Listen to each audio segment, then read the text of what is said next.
Je vais commencer par vous parler de notre collègue Sébastien Pétavy.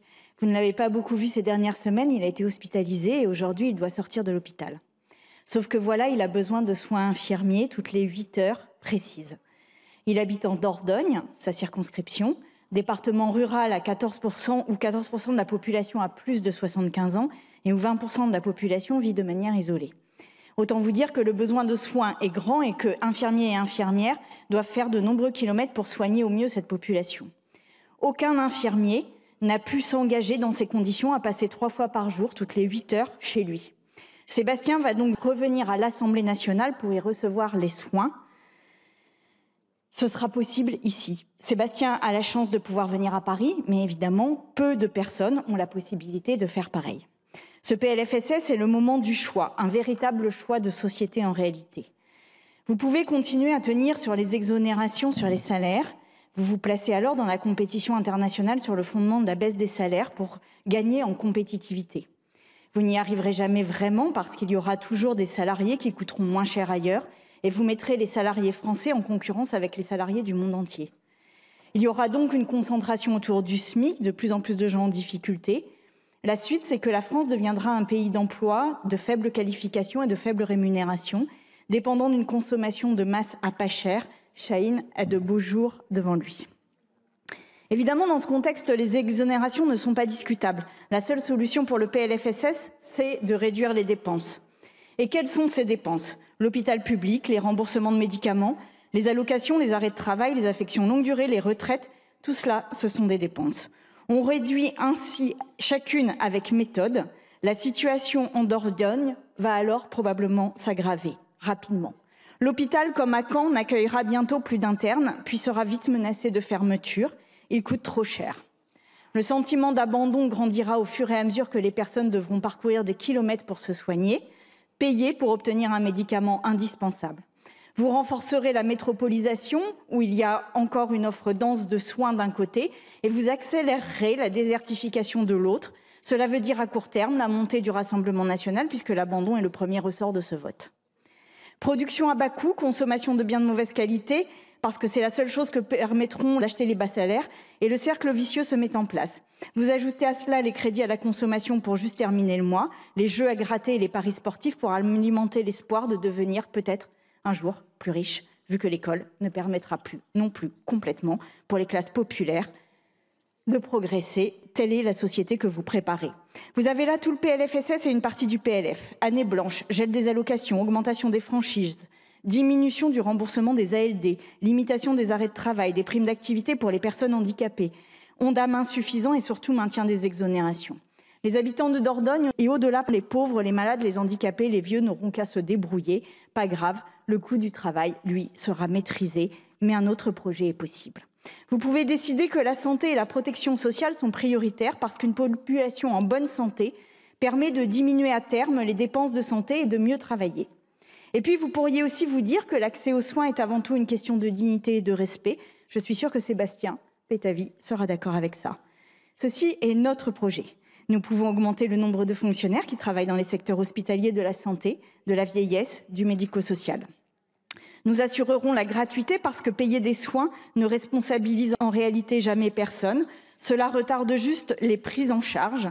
Les gens seront mieux soignés et les employeurs, du moins certains, dans les grandes entreprises surtout, verront peut-être le coût du travail un tout petit peu progresser. Ils pourront moins verser de dividendes, mais auront aussi moins d'arrêts longs de travail dans leur entreprise parce que tout le monde sera en meilleure santé. Pour monter en compétences, en parallèle, il faudra investir évidemment dans l'école et l'université. Nous pourrions ainsi peut-être enfin en finir avec la trappe à bas salaire, monter véritablement en compétences et en productivité. Nous miserions sur la qualité du travail et la valeur ainsi créée et nous payerions mieux les fonctionnaires parce qu'ils assurent un service essentiel. Cela permettra aussi de relancer la consommation, mais évidemment pas la même. Ceci s'appelle une relance keynésienne par une consommation domestique de qualité, de services performants. Nous n'éviterons pas totalement la question climatique, mais au moins nous la retarderons un peu.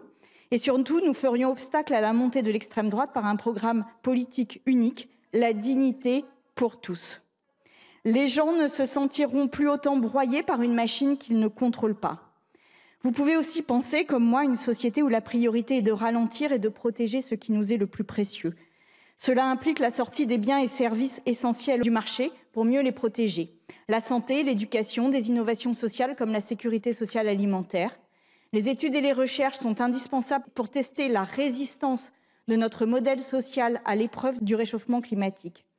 Mais une chose est sûre, il créera une perte de productivité et des dépenses publiques dues aux canicules, inondations, épidémies, parce que oui, le réchauffement climatique a un effet. Dans ce modèle, l'idée est simple, bien que moins porteuse.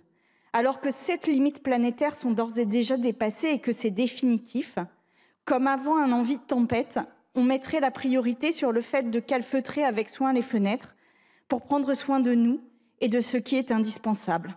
Nous nous protégerions au lieu de laisser les fenêtres grandes ouvertes. Je ne vous promets pas le grand soir, c'est sûr, mais c'est pourtant aujourd'hui la seule solution pour garantir véritablement un avenir. Il faudra bien sûr partager le travail, diminuer ses heures. Nous pourrions sortir de l'hyperconsommation pour construire patiemment de l'hyperlien social. Nous ne serons peut-être pas autant compétitifs, mais parce que cela n'aura pas de sens de l'être dans ce monde-là. Nous serons en meilleure santé et surtout nous serons solidaires.